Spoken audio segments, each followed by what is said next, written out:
नमस्कार प्रिय साथियों, प्रिय विद्यार्थियों, देखिएगा इकोनॉमी की क्लास में आज हम बात करेंगे नाज और लोक नीति पर। नाज और लोक नीति क्या होती है इसके बारे में चर्चा करेंगे। सबसे पहले आप लोग टॉपिक डालिएगा नाज एवं लोक नीति। नाज एवं लोक नीति क्या होती है इसके बारे में जानकारी प्राप्त करेंगे इकोनॉमी की क्लास के अंदर। ठीक है, आज इकोनॉमी के अंदर अगला टॉपिक जो हम पढ़ेंगे आज नाज एवं लोक नीति के बारे में चर्चा करेंगे आज की क्लास में। तो सबसे पहले आप सभी टॉपिक डालिएगा, इसके बाद में थोड़ा सा आप लिखने का प्रयास कीजिएगा। मैं लिखवाता हूं आपको, लिखिएगा व्यवहार परक अर्थशास्त्र का मानना है, व्यवहार परक अर्थशास्त्र का मानना है कि लोगों की इच्छित व्यवहार यानी कि लोगों का जो इच्छाओं के अनुसार जो व्यवहार किया जाता है, लोगों का इच्छित व्यवहार करने में नाज का सफलतापूर्वक उपयोग किया जा सकता है। उसमें लोगों का क्या किया जा सकता है यानी कि सफलतापूर्वक उपयोग किया जा सकता है। अंग्रेजी का शब्द है नाज। नाज का व्यवहारिक अर्थ होता है ध्यानाकर्षण के लिए किसी को कोहनी से हल्का धक्का देना। कहने का मतलब यह है कि देखिएगा अंग्रेजी शब्द है नाज शब्द। नाज शब्द की अगर बात करें तो ये नाज जो शब्द है ये अंग्रेजी का शब्द है, और ये अंग्रेजी का शब्द जो है इसका शाब्दिक अर्थ क्या होता है बेटा?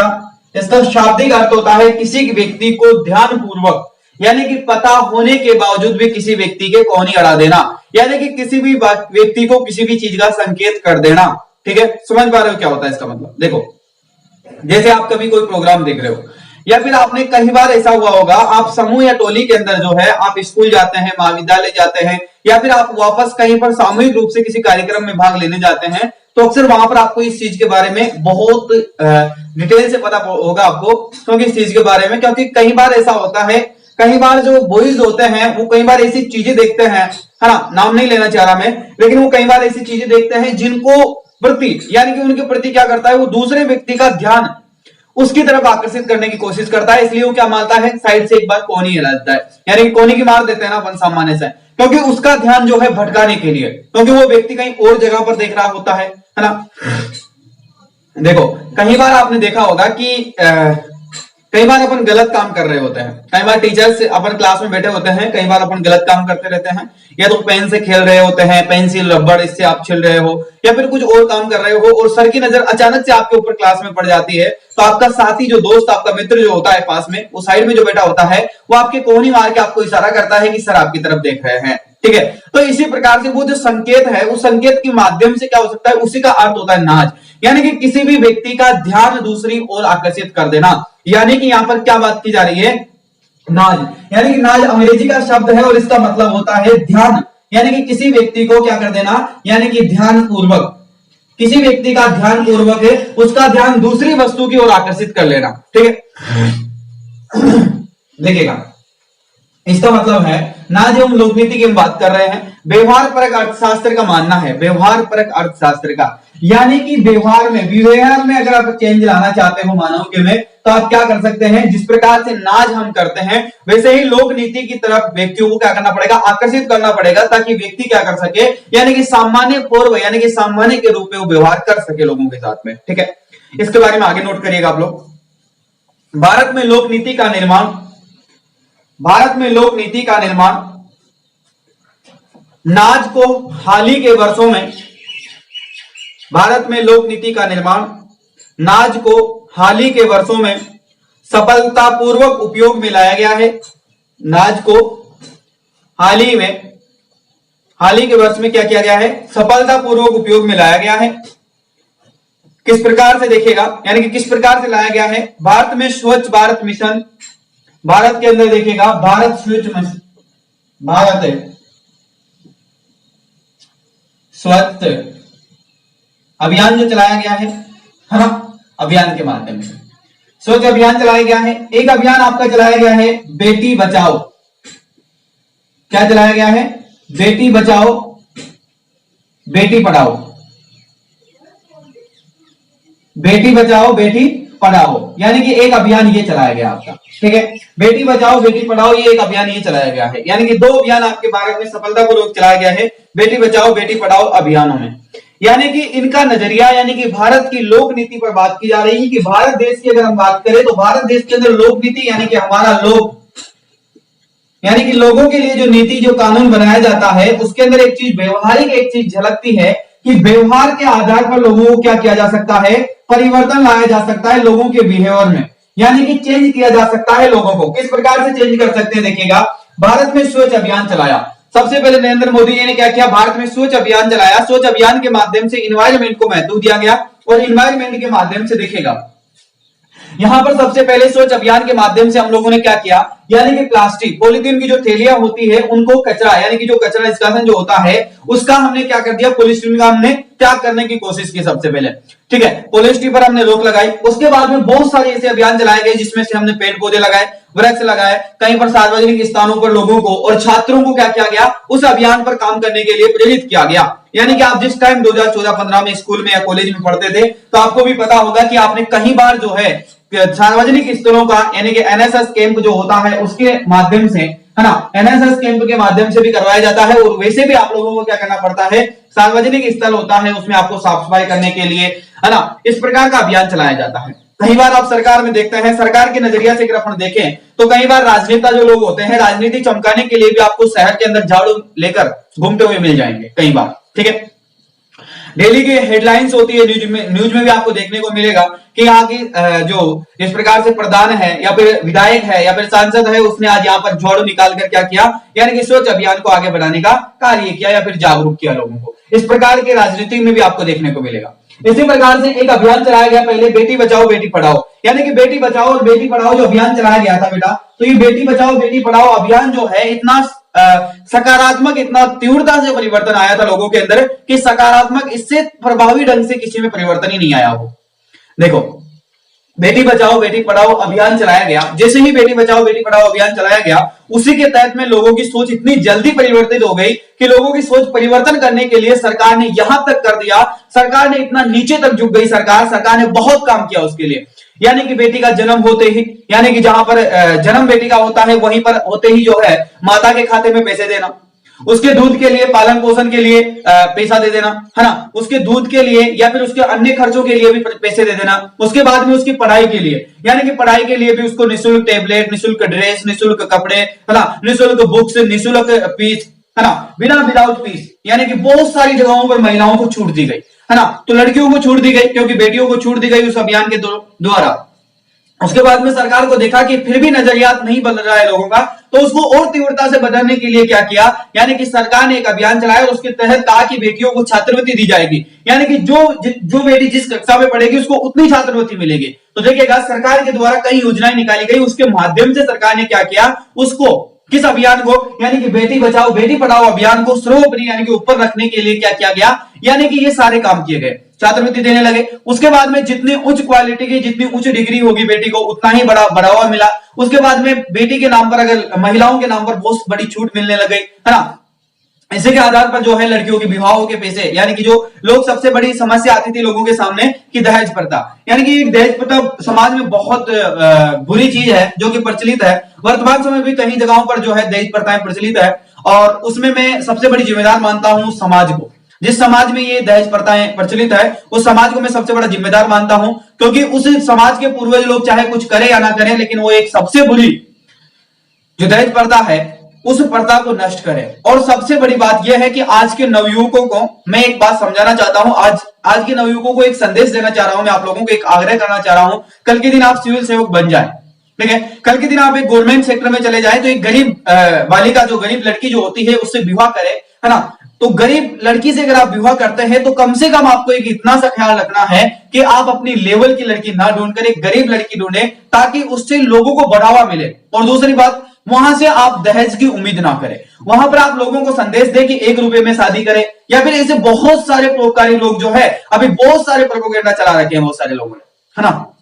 तो उन चीजों को बढ़ावा दिया जाना चाहिए, क्योंकि दहेज प्रथा समाप्त करना एक सिविल सेवक का जिम्मेदारी होती है, क्योंकि आप लोगों की कंधों पर ये जिम्मेदारी आने वाली है, क्योंकि पूरे जिले में आपको एक चीज का निरीक्षण करना होता है कि आपके जिले के अंदर दहेज प्रथा के कारण कितने केस ऐसे आए हैं। ये आईपीएस आपको सबसे ज्यादा सर्वे करना पड़ता है, आईपीएस को सबसे ज्यादा सर्वे करना पड़ेगा इस चीज के माध्यम से, और इस चीज का विशेष ध्यान रखें, क्योंकि महिलाओं के अत्याचार सर्वाधिक जो होते हैं वो किसके कारण हो रहे हैं, यानी कि भारत देश में बहुत बड़ा आंकड़ा आपको देखने को मिलेगा। एक साल की आप रिपोर्ट उठा के देखिएगा तो आपको एक साल का आंकड़ा भी महिलाओं का बलात्कार से, है ना, महिलाओं का शोषण से और महिलाओं के साथ में यानी कि दहेज प्रथा से, इस प्रथा से भी आपको बहुत प्रताड़ित महिलाएं आपको मिलेगी। ठीक है, तो इससे समाधान पाने के लिए सरकार ने बहुत सारी योजनाएं चलाई हैं, लेकिन सरकार फिर भी उन्हें घर घर तक सक्रिय नहीं कर पाई है। लेकिन एक सोच लोगों की बदली है सरकार ने, वो है कि बेटी पढ़ाओ और बेटी बचाओ।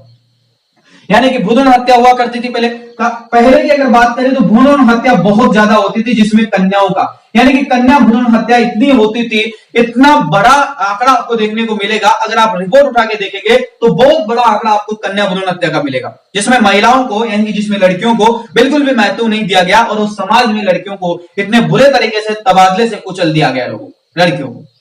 और उस कुचलने वाले समाज के अंदर जो है सरकार ने जागरूकता लाई और सरकार ने कहा तुम कन्या भ्रूण हत्या बंद करो, और भ्रूण हत्या बंद करने के जो चांसेस है वो ज्यादा बढ़ गए। और उसी के साथ में नारा दे दिया बेटी पढ़ाओ बेटी बचाओ, और इसी अभियान के तहत जो है सरकार ने बहुत अच्छे से काम कर रही है। इस पर मैं एक बार दोबारा से अलग क्लास दूंगा, बेटी बचाओ बेटी पढ़ाओ ये अभियान जो है, ये सोच मिशन जो अभियान है, इस पर ये जितने भी अभियान चलाए गए हैं भारत में, इन पर अलग अलग क्लासें देंगे, क्योंकि यहाँ पर एग्जाम में जो है अलग से सवाल बनते हैं इनके लिए, है ना। तो किसके द्वारा चालू किया गया, कितना बजट रखा गया, कितना काम करना है, अभी कितना कार्य बाकी है, वो सारी चीजें आपको पढ़ाएंगे, उसमें आप चिंता ना करें उस चीज की। ठीक है, चलेगा। तो इस प्रकार से समझ पाए आप, एग्जाम्पल मैंने दिया है। इसके बाद में एग्जाम्पल आगे दिया गया है, इसमें देखिएगा आप लोग, यानी कि बेटी बचाओ बेटी पढ़ाओ, लिखो बेटा आगे। यानी कि पहली बात लोकनीति और नाच एवं लोकनीति के बारे में बताया गया है एग्जाम्पल के रूप में। पहला लिखिएगा, बेटी बचाओ बेटी पढ़ाओ से बेटी आपका धन लक्ष्मी और विजय लक्ष्मी, यानी कि दो योजनाएं चलाई गई, एक तो बेटी बचाओ, एक तो बेटी बचाओ बेटी पढ़ाओ, और एक योजना चलाई गई बेटी आपकी धन लक्ष्मी यानी कि विजय लक्ष्मी है बेटी। ठीक है, तो इन योजनाओं का नाम देखिएगा। आपको एक बात यहां पर ध्यान रखनी है, क्योंकि आपको कई बार आपको शॉर्ट नेम से देखना पड़ेगा इसको। ठीक है, जिसे देखिएगा शॉर्ट नेम से आपको देखना पड़ेगा, यानी कि बेटी पढ़ाओ बेटी बचाओ जो अभियान है उसका अगर शॉर्ट नेम की अगर अपन बात करें तो देखिएगा, यानी कि आपको एक बार एग्जाम में, कई बार आपको एग्जाम में सवाल देखने को मिलेंगे।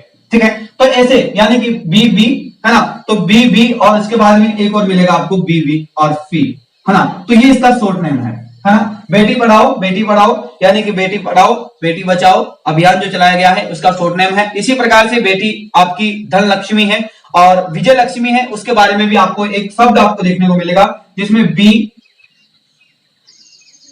ए डी और इसके बाद में है एल ए और वी। ठीक है, यानी कि ये आपको दो नाम देखने को मिलेंगे। इसका नाम है आपका जो है यानी कि बेटी बचाओ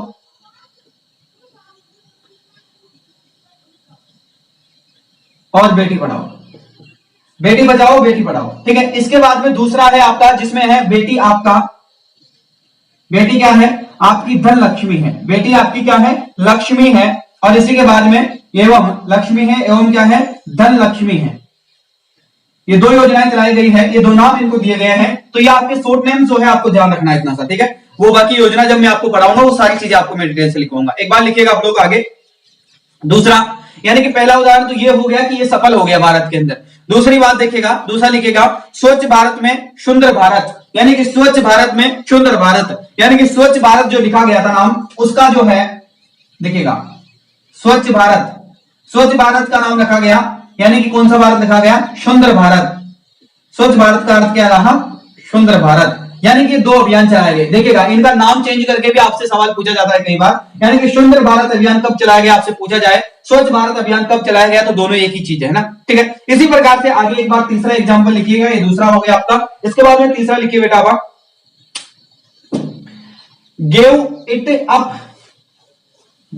इट अप लिखिएगा, इंग्लिश में लिख लीजिएगा give it up,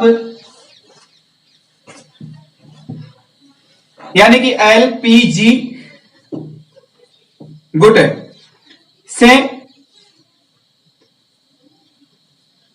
think about the सेविसिटी। तीसरी योजना क्या है आपकी गिव इट अप,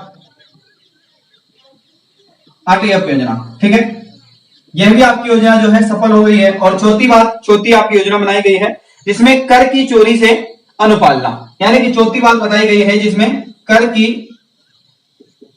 चोरी से अनुपालना, यानी कि कर की चोरी ना करें।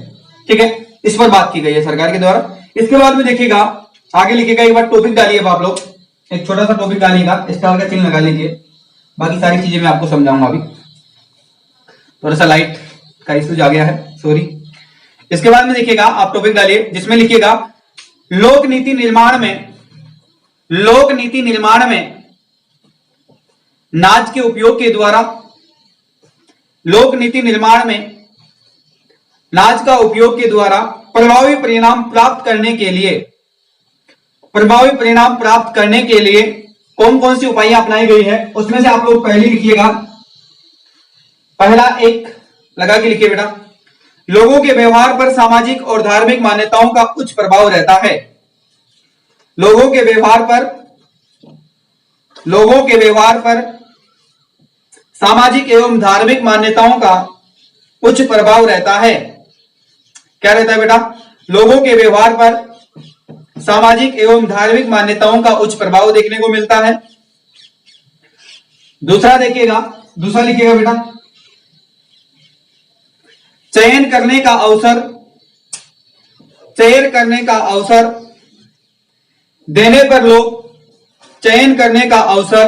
देने पर लोग समानता को चुनते हैं।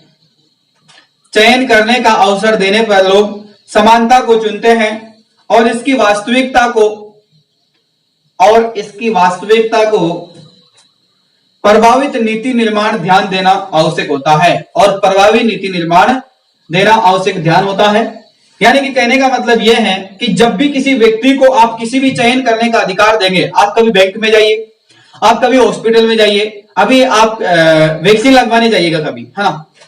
सबसे सटीक उदाहरण मैं आपके सामने रख रहा हूं क्योंकि अभी हाल ही में मैं वैक्सीन लगवाने गया था, उस समय की बात बता रहा हूं मैं आपको। छोटा सा एग्जांपल है और उस एग्जांपल को आप यहां पर समझ जाएंगे आसानी से। यानी कि प्रथम प्राथमिकता क्या देनी चाहिए लोगों को, यानी कि प्राथमिक प्राथमिकता लोग समानता को मानते हैं। एक भाई साहब आए, मतलब एक काफी लंबी लाइन लगी हुई थी जिसमें कम से कम हम जो थी मतलब 40 व्यक्ति लगभग लाइन में खड़े थे। एक भाई साहब आते हैं और भाई साहब ने सबसे पहले जो है मतलब वो काफी पीछे थे, और उसके मतलब जिसको आप बोलते हैं नेता, राजनीति का जो नेता जो होता है वो आते हैं, और भाई साहब लाइन में काफी पीछे थे। तो उन्होंने क्या किया, बाहर निकला और सभी से कहा कि सभी को समानता का अधिकार है और सभी लाइन से खड़े रहे। ठीक है, जो भी नया व्यक्ति आ रहा था उसको लाइन में ऐड करता जा रहा था। लेकिन एक्चुअली हुआ क्या, अब उसी समय अचानक से हुआ ये कि वो जो डॉक्टर था, जो सामने जो पर्ची काटने वाला जो व्यक्ति था, जिसमें नंबर जो लिखे जाते हैं, रजिस्ट्रेशन नंबर जो लिख रहा था, वो व्यक्ति क्या था, उसका जानकार था। अब उसने क्या किया, सीधा उससे संपर्क किया और उसने अपनी पर्ची बनवा ली। अब उससे पर्ची बनवा ली, अब उसने 3 बार लाइन में घूमता रहा और मेरा नंबर तीसरे चौथे व्यक्ति के बीच, मतलब 4 व्यक्ति मेरे आगे थे और 5वें नंबर मेरा नंबर आने वाला था। मैंने उस व्यक्ति को बड़ा ध्यान से देख रहा था क्योंकि वो ज्यादा बोल रहा था, तो मैं समझ गया था कि राजनीति चमकाने वाला है, तो कम से कम इसका ध्यान रखा जाना चाहिए, क्या करना चाहता है। तो उसने वही किया जो मैंने सोचा, रियल में वही बात की। उसने क्या किया, उसने पर्ची बनवाई अपनी, उस व्यक्ति से हाथ में लिया और उसने इतनी देर से समानता का ज्ञान बांट रहा था और उसी समानता का ज्ञान उसी पर लागू नहीं हुआ। और मैंने उससे तुरंत कहा कि भाई साहब एक बात सुनिएगा। मैंने कि क्या? उसने कहा क्या हुआ? मैंने कि भाई साहब आपके हाथ में क्या है? मैंने कि पर्ची है। उसने कहा पर्ची है ना। मैंने कि आप समानता का अधिकार की बात कर रहे थे अभी थोड़ी देर पहले, और आप क्या कर रहे हो, ये असमानता है ना। फिर मैंने उस गार्ड से कहा कि देखिएगा आप इतनी पब्लिक खड़ी है आपके सामने, कम से कम आप तो इतना समझदार है, आप तो इतना सा काम करिएगा कि पब्लिक जो लोग परेशान हो रहे हैं, जो बुजुर्ग लोग परेशान हो रहे हैं, नवयुवकों की पढ़ाई की जो है मतलब पढ़ाई की कोई वैल्यू नहीं है यहाँ पर, और बुजुर्ग लोग जो है, बीमार लोग जो है वो पीछे लाइन में खड़े हैं, और आप इतने हष्टपुष्ट आदमी को, एक नौजवान को, एक हष्टपुष्ट आदमी को आप पर्ची दे रहे हैं, वो भी भ्रष्टाचार के माध्यम से। तो कम से कम आपको सोचना चाहिए। उन्होंने कहा सॉरी भाई साहब, उन्होंने सब साफ शब्दों में कहा सॉरी भाई साहब। अंदर रजिस्ट्रेशन करने वाले से मैंने कहा, मैंने कि देखो एक बात बता देता हूं मैं आपको, चाहे आप मेरी पर्ची बनाए या ना बनाए, लेकिन ऐसा ना करो, क्योंकि इससे फिर दोबारा यही हुआ, वो व्यक्ति वैक्सीन लगवाता है, वो तुरंत बाहर आ जाता है। उसके बाद में दोबारा फिर एक व्यक्ति और आता है, उसने भी यही किया। जब तक मेरा चौथे नंबर पर नंबर था, मेरा तीसरे नंबर पर नंबर आने वाला था, मैं दूसरे नंबर पर ही था, उसी समय फिर एक व्यक्ति आता है, उसके साथ में भी यही हुआ। कंटिन्यू वो व्यक्ति ऐसा करता जा रहा था। उसके बाद में मैंने वैक्सीन लगवाया आराम से, उसके बाद में वो वापस आया और उसके बाद में मैं उस काउंटर पर खड़ा रहा और मैंने कहा कि अब जब तक आप लोग आवाज नहीं उठाओगे ना, इनकी पीछे जो लाइन खड़ी हुई थी मैंने की, जब तक आप आवाज नहीं उठाओगे ना तब तक आपको दबाया जाएगा। और किनके द्वारा? राजनीति को बढ़ावा आप ही लोग देते हैं। इसलिए लोग कहते हैं कि पावर राजनीति में है, सरकार में नहीं है। अरे पावर राजनीति में नहीं है, पावर आप लोग इन्वॉल्व कर रहे हो, उन लोगों में पावर आप ही लोग दे रहे हो, और उस पावर का आप यूज ही करना नहीं जानते हैं, क्योंकि वो लोग आपको मूर्ख बनाकर आपके पावर का यूज करते हैं और आप लोग उसी चीज को नहीं समझ पाते हैं कभी कभी। तो इस चीज के बारे में मैंने कहा कि देखिएगा, ये पावर जो है ये आप ही लोग दे रहे हो इनको, और आप ही लोग क्या कर रहे हो कि इन्हीं के शिकार होते जा रहे हो। तो इनके शिकार होने से बचने के लिए आपको क्या करना पड़ेगा? इनका पावर का इस्तेमाल नहीं होने देना। जहां भी आप खड़े हो लाइन में, वहां पर आपका भी उतना ही अधिकार है जितना उसका अधिकार है। भारतीय संविधान सभी को बराबर का दर्जा देता है, लेकिन लोग उस चीज को नहीं मानते हैं। लोग आपको फॉलो करवाएंगे कि आप समानता का अधिकार है, लेकिन लोग उसे फॉलो नहीं करेंगे। तो फॉलो करने के लिए जिस प्रकार से वो आपको कह रहा है, उसी प्रकार से आपका भी कहने का हक है और उसी चीज को फॉलो करना चाहिए। तो ये एक सटीक उदाहरण था मेरे सामने, जो मैंने देख के मैंने सोचा कि हॉस्पिटलों की हालत अभी वर्तमान समय में भी वही है, और मैंने सोचा कि दिनादिन और प्रतिदिन जो है पावर की बात की जा रही है यहां पर हमेशा से, यानी कि राजनीति को बढ़ावा देने वाले यही लोग हैं, और यही लोग वही लोग हैं जो कि सोशल मीडिया पर यही लोग रोज रोते हैं फिर बाद में वो हो गया, वो हो गया, वो हो गया। कुछ नहीं होने वाला, क्योंकि ये भारत देश है, और भारत देश में तब तक आप लोग दूसरों को पावर देते रहोगे और खुद पावरवान नहीं बनोगे, तब तक आप कुछ नहीं कर सकते, दूसरों के गुलाम ही रहोगे। तो इस चीज को समझो। तो इसमें समानता के अधिकार, यानी कि लोग समानता को चुनते हैं लेकिन उस पर काम नहीं करते हैं। रियल बात यह है, क्योंकि लोग समानता को चुन लेते हैं। आपसे कोई भी कहा जाएगा, कहीं भी सार्वजनिक स्तर पर जाएंगे, आप कहेंगे भाई समानता का अधिकार है, लेकिन उस समानता का अधिकार की क्या पालना कर रहे हैं? जब भी आपको मौका मिलेगा, आपके पास में पावर आएगा, आप इस चीज को भूल जाएंगे, समानता क्या चीज होती है, और इसको भूल जाते हो आप लोग। समानता का प्रयोग आप वहीं पर करते हो जहां पर आपकी बस की नहीं चलती है, जहां पर आपका पावर नहीं चलता है, जहां पर आपकी सोच डेवलप नहीं होती है, जहां पर आप किसका इस्तेमाल कर लेते हो? समानता का अधिकार का। लेकिन ये बात हमेशा लागू होनी चाहिए हर इंसान के ऊपर। इस चीज को आप रियल में आपकी लाइफ में उतार लीजिए, क्योंकि आप एक स्टूडेंट हो, आपके सामने अगर अन्याय हो रहा है तो आप उसको परिवर्तन तो नहीं कर सकते, लेकिन आप उसके मुंह पे तमाचा जरूर मार सकते हैं, क्योंकि वो आगे से, अगर आप स्टूडेंट हो, स्टूडेंट लाइफ में हो, तो एक काम कर सकते हैं, क्योंकि जब भी वो व्यक्ति कभी भी, अब मैंने जिन दो व्यक्तियों की पर्ची रखवाई थी, उन व्यक्तियों को जीवन में एक चीज याद रहेगी, कहीं पर भी अगर उसे स्टूडेंट दिखेगा या फिर स्टूडेंट लाइन का अगर कोई आदमी दिखेगा, तो वो एक बार कतराएगा जरूर कि शायद हो सकता है यहां पर भी वैसा व्यक्ति हो जो कि इसका विरोध कर सकता है। और वो सामने वाला भी एक बार जरूर कतराएगा, क्योंकि इतनी लंबी लाइन को देखकर वो जरूर कतराएगा, क्योंकि शायद इसमें से भी कोई आवाज उठाने वाला आदमी होगा। तो आवाज उसी जगह पर, यानी कि कभी भी दब के मत रहिएगा कहीं पर। राजनेता है तो उसकी जगह होगा, पावर उसके पास में तो उसकी जगह है, वो उसकी जगह है भाई, वो अपनी जगह नहीं है। हमें भी समानता का अधिकार दिया गया है, भारत का संविधान हमें समानता का अधिकार देता है, उसकी हम पालना करेंगे। वो गवर्नमेंट का है, वो उसके बाप का नहीं है। अगर किसी का निजी होता है, अगर किसी का प्राइवेट होता है, तो वहां पर भेदभाव करते हैं, तो वो तो फिर भी ठीक है, लेकिन उन जगहों में भी अगर कोई सार्वजनिक जगह आ रही है और सार्वजनिक बात आ रही है, तो वहां पर भी आपका विरोध जारी रहना चाहिए, आपका विरोध किया जाना चाहिए, आपके द्वारा किया जाना चाहिए। क्योंकि स्टूडेंट अगर इस चीज को नहीं समझेंगे, तो शायद हमारी जो पिछली जो पीढ़ी जो है, जिनके हम जन्म लिए हैं, जिनके हम संतान कहलाते हैं, शायद वो तो विरोध कर ही नहीं पाए उनके जीवन में। लेकिन एक बात ध्यान रखना, अगर आप भी विरोध नहीं कर पाओगे, तो आपकी आने वाली पीढ़ी भी उसका विरोध नहीं करेगी, और वो लोग पावरवान बन जाएंगे, और वो लोग एक दिन आपका सबका शोषण करेंगे। तो शोषण से बचने के लिए स्टूडेंट लाइफ से ही एक प्रण ले लीजिएगा, कहीं पर मेरे सामने, मेरी नजरों के सामने कभी किसी का शोषण नहीं होना चाहिए।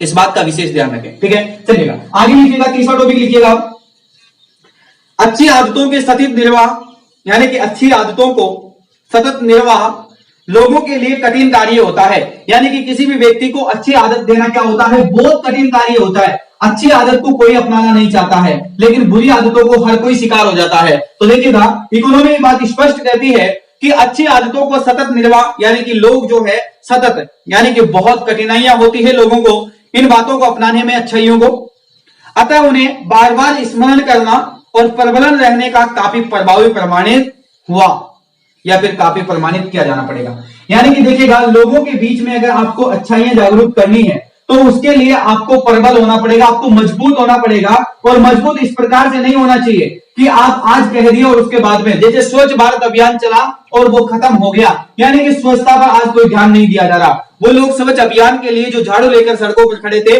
वही लोग आज कचरा फेंक रहे हैं, वही लोग आज प्लास्टिक का यूज कर रहे हैं, तो वो स्वच्छ अभियान सफल नहीं हो पाएगा कभी भी।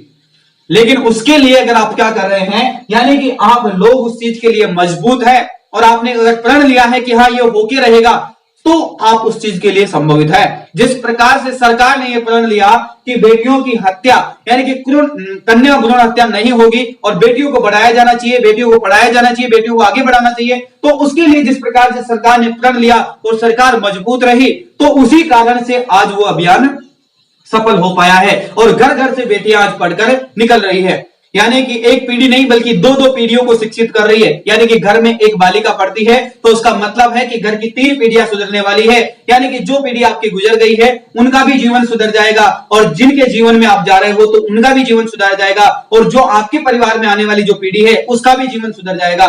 यानी कि अगर एक बालिका घर में से पढ़ती है तो 3 पीढ़ियों का जीवन सुधर जाता है। तो ये सरकार ने अभियान चलाया और सरकार ने कहा कि देखिएगा बेटी बचाओ बेटी पढ़ाओ, इस अभियान को इतना सर्वोपरि रखा गया, सरकार के द्वारा इतनी योजनाएं चलाई गई इसके लिए, बहुत जगहों पर उसने बहुत जगह शोषण हुआ, यानी कि महिलाओं का बहुत शोषण हुआ हर जगह, लेकिन सरकार ने इसको कहीं पर भी नहीं छोड़ा। सरकार अपनी मजबूती बनाए रखी और आखिरकार उनको लड़ते लड़ते सफलता मिली गई।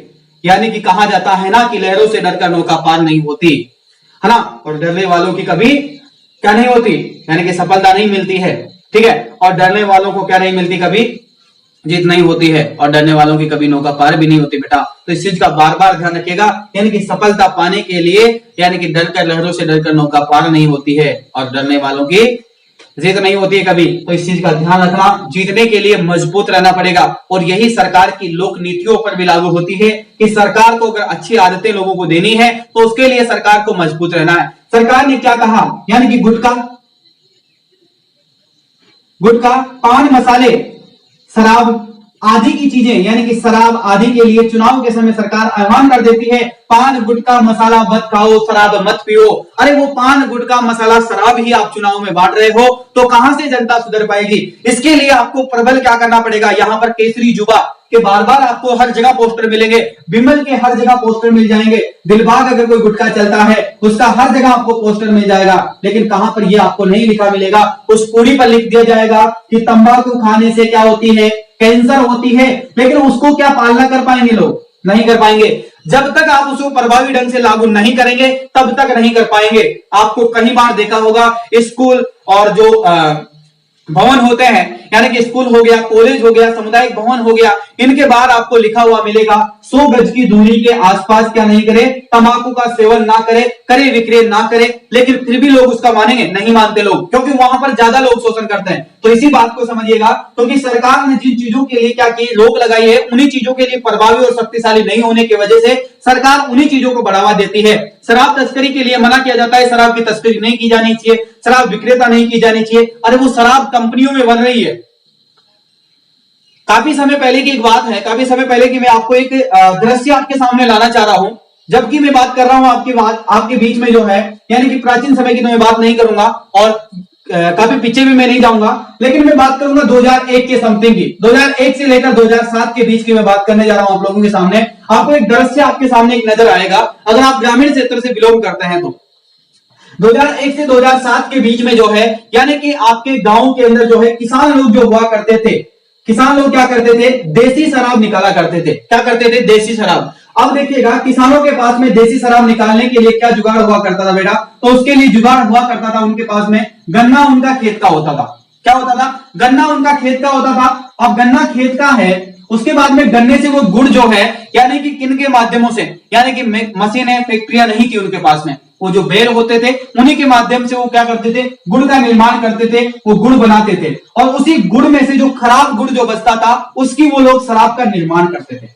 आज आप लोग किताबों में पढ़ते हैं ये चीजें, है ना, लेकिन ये रियल घटना है, ये रियल बातें हैं कि वो शराब का निर्माण करते थे और ये शराब जो है 100% शुद्ध शराब हुआ करती थी। यानी कि ये शराब वो शराब हुआ करती थी अगर व्यक्तियों को, यानी कि पहले की अगर बात करें तो उस समय लोग क्या करते थे, इसको दवा के रूप में इस्तेमाल करते थे। किसी बच्चे के या किसी बूढ़े व्यक्ति के खांसी हो जाती थी तो उसके लिए यूज करते थे, बुखार हो जाती थी उसके लिए यूज करते थे, जुकाम हो जाती थी उसके लिए गर्म करके इसको यूज करते थे।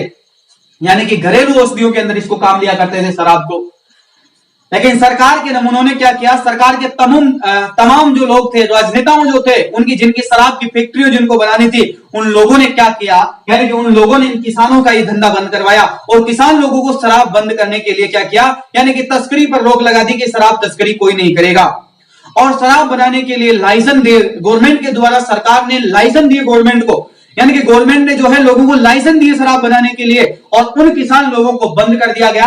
लाखों लोगों को, हजारों लोगों को रोजगार छिन गया और लाखों लोगों को जो है जेल में बंद कर दिया गया। किसके कारण? जो कि देसी शराब बनाते थे, इस कारण से। तो उस देसी शराब का तो सरकार ने विरोध किया, कोई बात नहीं है, क्योंकि इससे समाज सुधरेगा, इस चीज को हम मानते हैं कि इससे समाज सुधरा। लेकिन सरकार ने यह काम क्यों किया कि सरकार ने थोड़े दिनों बाद में ही, जैसे 2007 के अगर मैं बात कर रहा था, 2005 के अंदर ही गवर्नमेंट ने अनाउंस कर दिया कि देखिएगा जिसको भी शराब की फैक्ट्री बनानी है उसके लिए लाइसेंस बनवाना पड़ेगा। आज शराब लाइसेंस के माध्यम से मिल रही है। ये वो देश है, भारत देश, जिसमें किसानों को बंद कर दिया गया, किसानों को शराब विक्रेता से बंद कर दिया, रोक लगा दिया किसानों को शराब बनाने से। लेकिन कंपनियों ने लाइसेंस बनाकर, कंपनियों ने लाइसेंस बनाया और शराब की बिक्री कर रही है आज खुलेआम में। और वो पहले लोग क्या करते थे, यानी कि शराब बेचने से लोग कतराते थे, घर के अंदर शराब रखा करते थे या घर से बहुत दूर शराब रखा करते थे। छोटे बच्चे को और किसको, महिलाओं को, और बहुत सारे बुद्धिजीवी जो लोग थे उनको शराब देखने को नसीब नहीं होती थी, किसी को आंखें नहीं दिखाई जाती थे, बच्चों को शराब के बारे में पता तक नहीं होता था हमारे शराब भी बनती है, और वो बाहर रहा करता था होगा। लेकिन आज सरकार की रणनीति आप समझ रहे हैं, सरकार ने क्या किया है, सरकार ने ठेके, यानी कि शराब के ठेके खोले। और सरकार ने ठेके कहां पर खोले, जहां पर स्कूल में, यानी कि उसी रास्ते से बच्चा स्कूल जाता है, उसी रास्ते से बच्चा कॉलेज जा रहा है, उसी रास्ते से बच्चा सब्जी लेने जा रहा है, उसी रास्ते से मार्केट में जा रहा है, और सरेआम मार्केट के अंदर आप शराब बेच रहे हैं। तो सरकार इस चीज का, किस चीज का संदेश देना चाहती है लोगों को, समझ पा रहे हो आप लोग?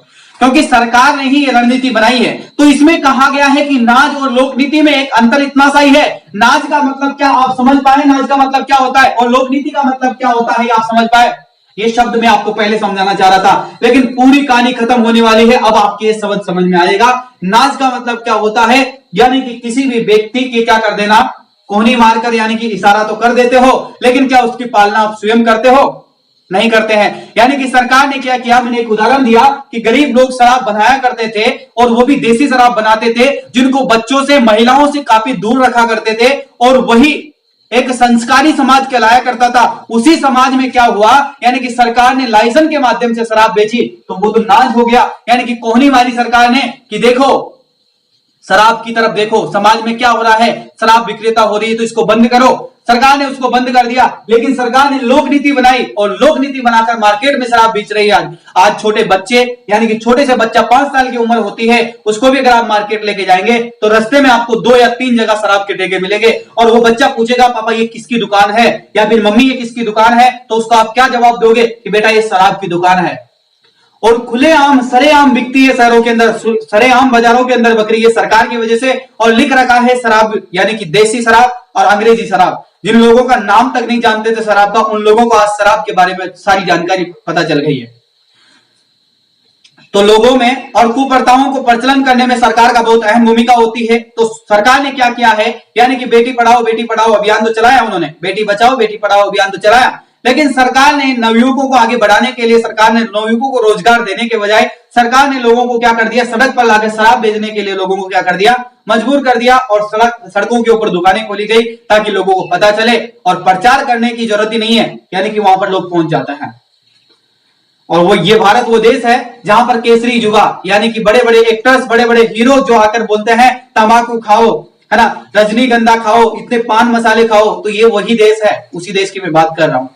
ठीक है, तो ऐसे दुर्भाग्यशाली है हम लोग कि इस देश को नहीं सुधार पाए। इसका कारण है एक राजनीति, और इसमें बताया गया है इसका कारण इकोनॉमी स्पष्ट शब्दों में कह रही है कि इसका कारण है लोक नीति। अगर लोक नीति सुधर जाएगी तो नाज अपने आप सुधर जाएंगे। यहाँ का मतलब होता है लोग, यानी कि स्वयं अपने आप समझ जाएंगे अगर लोक नीति आप संभाल लोगे तो। लोक नीति अगर आप सुधार दोगे, जैसे उदाहरण दिया उन्होंने स्वच्छ भारत मिशन का दिया, उसी के बाद में बेटी पढ़ाओ बेटी बचाओ अभियान, 2 गजब उदाहरण दिए। उसके बाद में मैंने एक उदाहरण दिया तीसरा आपके सामने कि सरकार इस प्रकार से काम कर रही है। तो लोक नीति की भूमिका क्या रही, यानी कि लाइसेंस देकर शराब बेचना, और निजी लोगों का क्या रहा, शराब बंद कर देना। यानी कि लोग सुधर गए, लेकिन सरकार नहीं सुधरने देने चाहती, क्योंकि सरकार को राजनीति करनी है। तो इस बात पर आप लोग अच्छे से समझ पाए होंगे, है ना। इसके बाद में देखिएगा मैंने एक टॉपिक पर चर्चा कर रहे थे तीसरे पर कि अच्छी आदतों का लोगों के अंदर जो है निर्वहन करना बहुत कठिन कार्य होता है, अतः उन्हें बार बार स्मरण यानी कि बार बार उनको याद दिलानी पड़ती है तथा प्रबल रहने की काफी प्रभावी प्रमाण देखने को मिलते हैं। ठीक है, इसके बाद में सरकार में वो लोगों के बीच में योजनाओं का संचालन करने के माध्यम अच्छे होने चाहिए, यानी कि सरकार के द्वारा लोगों के बीच में जो भी योजनाएं बनाई जाती हैं उनका संचालन करने का एक अच्छा तरीका होना चाहिए, इसके बारे में कहा जा रहा है। ठीक है, यानी कि कहने का मतलब यह है कि आपको जिस जगह पर आप शराब का पोस्टर लगा रखे हैं, जिस जगह पर आप तंबाकू का पोस्टर लगा रखे हैं, जिस जगहों पर आप राजनीतिक चुनाव का पोस्टर लगा रखे हैं, उन जगहों पर अगर आप नवयुवकों को रोजगार देने की बात करते हैं या फिर लोगों को अच्छी सोच विचार करने की, या फिर वहां पर लिखते हैं पॉलीस्टीन का यानी कि प्लास्टिक का उपयोग ना करें, यह आपके स्वास्थ्य के लिए हानिकारक है ना, उसी प्रकार से तो अगर इस प्रकार का काम किया जाता तो शायद आज हमारे देश में बहुत बड़ा बदलाव हो जाता, लेकिन ऐसा नहीं करना है क्योंकि सरकार को चिंता नहीं है आप लोगों की, सरकार को ना चिंता है आपकी ना है आपके आने वाली फैमिली की, चिंता आपको करनी है और देश आपका है, आपको सुधारना है। राजनेता आएंगे और चले जाएंगे, उनके बेटे, पहले राजनेता दादाजी यानी कि दादाजी आता है, दादाजी क्या करता है, राजनीति करता है, फिर उसके बाद में उसका बेटा करता है, उसके बाद में उसका पोता राजनीति करता है। आप कभी राजनीति के पास में नहीं जाओगे, लेकिन एक सिविल सेवक बनकर इतनी सी भूमिका निभा लेना, इस देश की जितना हो सके उतना भला करने की कोशिश करना, एक स्टूडेंट होने के नाते जितना आपका कर्तव्य बनता है वो करने की कोशिश करना, क्योंकि ये समाज आपको जीने नहीं देगी। आने वाली पीढ़ी आपसे 1000 सवाल पूछेगी, क्योंकि आप क्या शराब, यही संस्कार है भारत देश के। अरे बड़े हिंदुत्व बनकर घूमते हो आप लोग। बीजेपी सरकार हिंदुत्व को बढ़ावा दे रही है, कहते हैं ना लोग हिंदुत्व को बढ़ावा दिया जाना चाहिए, हिंदू देश है भारत। अरे इसमें इसका विरोध भी करते कोई कि शराब खुले में नहीं बिकनी चाहिए थी, इतना सा विरोध तो करते कम से कम कि शराब खुले में नहीं बिकनी चाहिए थी। ये तंबाकू, कैंसर, लाल जुबा जो चीजें एडवर्टाइज में दिखाई जाती है, कम से कम इन चीजों पर तो बैन लगाया जाना चाहिए था। अरे गूगल एडसन में, गूगल एडसन होता है, गूगल आप जानते हैं ना, जिस पर आप सर्च करते हैं, उसके अंदर एडसन के अंदर एक अकाउंट बनाया जाता है। उस अकाउंट के अंदर जो है जब हम वेबसाइट बनाते हैं तब हमसे एडसन मांगता है, उस समय हमें सारी चीज उसमें डिटेल भरनी पड़ती है। उस समय वो स्पष्ट शब्दों में कहता है कि बच्चों से रिलेटेड 14 वर्ष के बच्चों को कम यानी कि हानिकारक कोई भी चीज आप नहीं डालेंगे। दूसरी बात शर्त रखते हैं कि आप किसी भी चीज का यानी कि तंबाकू, शराब, किसी भी चीज का व्यापार तस्करी नहीं करेंगे, किसी भी गलत चीज का, गलत वेबसाइट का यूज नहीं करेंगे, तब तो आप इसके लिए स्वीकृति, उसके लिए एग्रीमेंट लेता है। गूगल एडसन जो दुनिया को संभालता है वो गूगल एडसन इतनी बात का ध्यान रखता है, लेकिन इस भारत देश में संस्कृति, विरासत से मिली हुई दौलत कहते हैं, वो देश के लोग, उस देश को संभालने वाले लोग इस चीज का ध्यान नहीं रखते हैं। तो प्रिय विद्यार्थियों, आप लोगों की राय क्या है इस बारे में आप लोग जरूर कमेंट करके बताएं, और आप लोग कौन कौन सी चीजें ऑब्जर्व करना चाहते हैं इसमें से वो चीजों पर आप अमल करें, क्योंकि आप एक सिविल सेवक बनने जा रहे हैं। तो आप लोगों को ये इंफॉर्मेशन देना बहुत जरूरी है, आप लोगों के अंदर जागरूकता लाना बहुत जरूरी है, आप लोगों को जो है मोटिवेशनल जिसको आप कहते हैं वो मोटिवेट भरना आपके अंदर बहुत जरूरी है, क्योंकि आप ही समाज के सितारे हो, आप ही समाज को चमकाओगे। वो चंद्रमा तो जो है कुछ समय के लिए चांदनी कर जाता है, लेकिन सितारे रात भर जगे रहते हैं। तो वो सितारे आप ही हो, क्योंकि चंद्रमा तो राजनीति कहलाता है, क्योंकि चंद्रमा वही होता है जो राजनेता की तरह चंद्रमा की तरह आता है और थोड़े दिनों के लिए 15 दिन के लिए रोशनी करके जाता है, जिसमें से 3 दिन रोशनी करता है और 3 दिन बाद में गायब हो जाता है। वो राजनेता होता है, और जो समाज के अंदर सितारों की तरह हमेशा सहयोग देता है आसमान का, वो आप लोग होते हैं सिविल सेवक, क्योंकि आप लोग हमेशा उनके दुख सुख में साथ रहते हैं। राजनेता केवल वोट लेने के लिए आते हैं चंद्रमा की तरह। ठीक है, तो आप समझ पाए, तो इसके लिए आप सभी का बहुत बहुत धन्यवाद। फिर अगली क्लास में मिलेंगे, तब तक के लिए आप अनुमति दें। फिर अगली क्लास में मिलेंगे, तब तक के लिए थैंक यू, शुक्रिया, धन्यवाद। जय हिंद, जय भारत। मिलते हैं अगली क्लास में। आपकी राय जरूर बताइएगा कमेंट करके कि आप लोग क्या सीख पाए इस चीज से।